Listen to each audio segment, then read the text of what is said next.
શ્રી વિષ્ણુ સહસ્ત્ર નામનો પાઠ.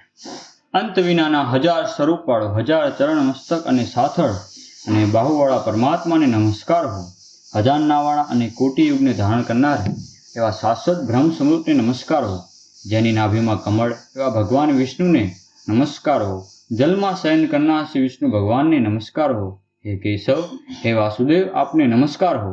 જે વાસુદેવની વાસનાથી ત્રણેય લોક વાસનાવાળા છે, એમ જે સર્વ પ્રાણી પદાર્થના નિવાસ સ્થાન જેવા હે વાસુદેવ, આપને નમસ્કાર હો.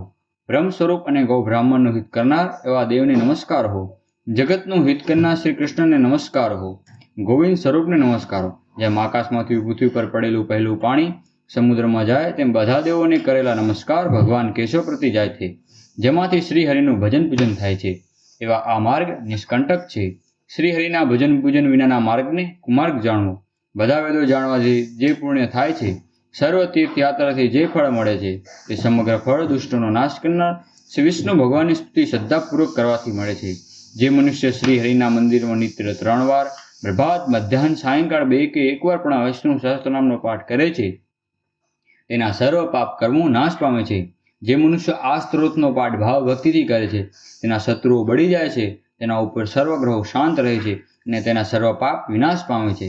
જેણે શ્રદ્ધા અને ભક્તિપૂર્વક આ સ્ત્રોતનું ધ્યાન કર્યું કે શ્રવણ પાઠ કરે, તેને સર્વદાન આપ્યાની દેવોની રૂડા પ્રકારની પૂજા કરી એમ સમજવું.